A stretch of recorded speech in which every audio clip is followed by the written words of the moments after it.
Well, what actually happened with the car? Who was driving it? Me, I was just driving down the motorway. There was a little bit of steam coming out. Because I didn't. At least got a temperature gauge on. I didn't think it. It's got a temperature gauge. It didn't alter. Alright. You've certainly cooked it, like. Oh. How old is the car? 2.5 years. This is still quite a new car. 2.5-year-old Ford Fiestas do not suddenly give up the ghost. Sandy thinks he knows what's happened, but he's not sure why. What's happened? The car's actually overheated. Water's went actually into the cylinder.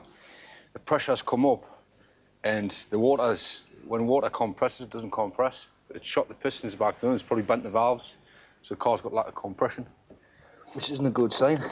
Just, well, every car's the same, to be honest with you. I mean, they're not indestructible. They don't make them indestructible, you know. Sandy's going to have to work hard to get the cylinder head off the engine. Everything's got to come off, and the head needs to come off. Yeah, I think it'll be me, like, I think it'll be knackered. Tough Geordie Sandy is built for big machines. Just looking who I want to get into these two bolts down the bottom of here. Small cars really don't suit him, and his issue with this Fiesta is starting to get personal. I mean, they're making them more, like, difficult to work on, like this one. I mean, who the is supposed to get a hand on there? Must expect you to have midget hands. Nevertheless, Jock's given him the task, and he's getting on with it. To gain access to the engine block, he'll need to remove most of the engine. Now I'm going to take the power steering pump off, but I'm going to have to jack the engine up, take all the engine motors off, power steering pump needs to come off, all the injection pipes need to come off. This rocker will come off itself, it'll come off the top pulley. And Sandy discovers something seriously wrong. That engine. Back on the nearly new Fiesta that overheated so drastically it ground to a halt, Sandy has a theory. There's a lot of water in the engine block and cylinders, and there's no clear consensus as to why. The car always needs fresh air.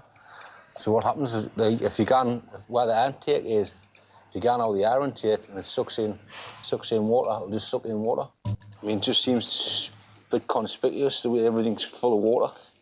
Because obviously you got water in the intake here, right? And there's water all the way along these. So that would give you recognition. There's water all the way down there and back of the intake pores now. It will give you an indication that he's drove through a big puddle and sucked in water. And what that'll do, it'll try and compress the water in the cylinder, but you can't compress water. With the head of the Fiesta engine finally off, Sandy should be getting to the heart of the problem. That one's bent. That one's bent. See the gap?